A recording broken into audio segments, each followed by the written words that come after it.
ये कहानी काकोरी नामक जंगल की है, जहाँ बहुत से पक्षी अपना घर बनाकर रहती थी।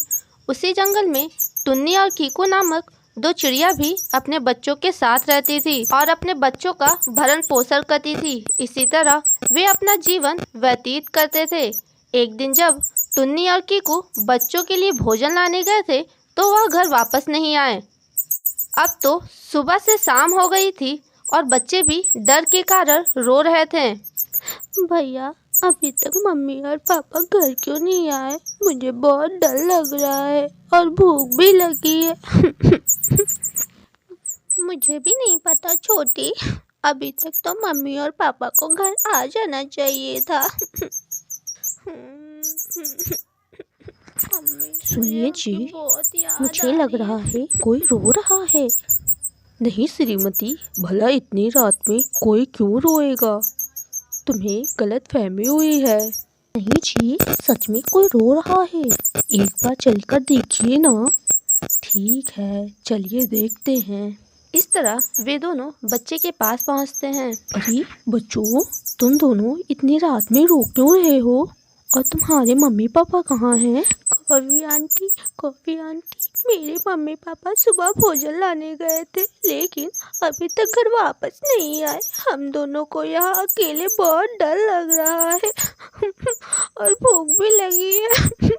ठीक है बच्चों, तुम दोनों रो मत। तुम दोनों हमारे साथ हमारे घर चलो। इस तरह वे दोनों बच्चे कौवे के साथ उसके घर चले जाते हैं और उनके साथ वहीं रहने लगते हैं। दिन ढलते चले गए और समय भी बीतता चला गया। समय के साथ साथ दोनों बच्चे बड़े हो चुके थे।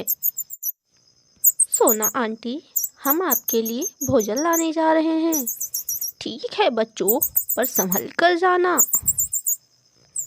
बच्चे भोजन लाने चले जाते हैं, जहां उन्हें एक बूढ़ी चिड़िया मिलती है। अरे, ये तो मेरे बच्चे लग रहे हैं। बच्चों, मुझे पहचाना, मैं तुम्हारी माँ हूँ। माँ? लेकिन हमारी मम्मी पापा तो बरसों पहले हमें छोड़कर चले गए थे। नहीं बच्चों, मैं ही तुम्हारी माँ हूँ। माँ, तो आप इतने दिन तक कहाँ थी और पापा कहाँ हैं? माँ, आप हमसे मिलने क्यों नहीं आई? बच्चों, हमें माफ़ करना कि हम तुमसे मिलने नहीं आ पाए, पर मैं भी क्या करती। ये उस मनहूस घड़ी की बात है जब हम और कीकू तुम्हारे लिए भोजन लेकर आ रहे थे।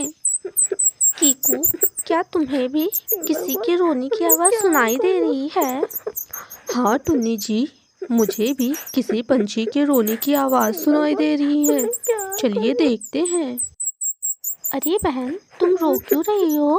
क्या बताऊं बहन, मेरे बच्चे 2 दिन से भूखे हैं और मैं माँ होकर भी अपने बच्चों की भूख नहीं मिटा पा रही हूँ, क्योंकि मैं घायल हूँ, इसलिए मैं उड़ नहीं सकती और मैं बेबस हो गई हूँ।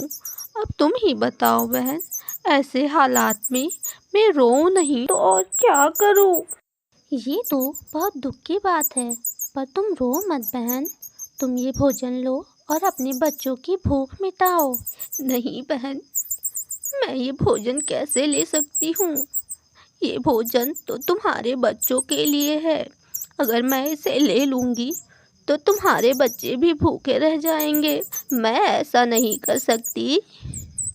ऐसा नहीं है बहन, तुम इस भोजन को रख लो, हम अपने बच्चों के लिए दूसरा भोजन ले आएंगे।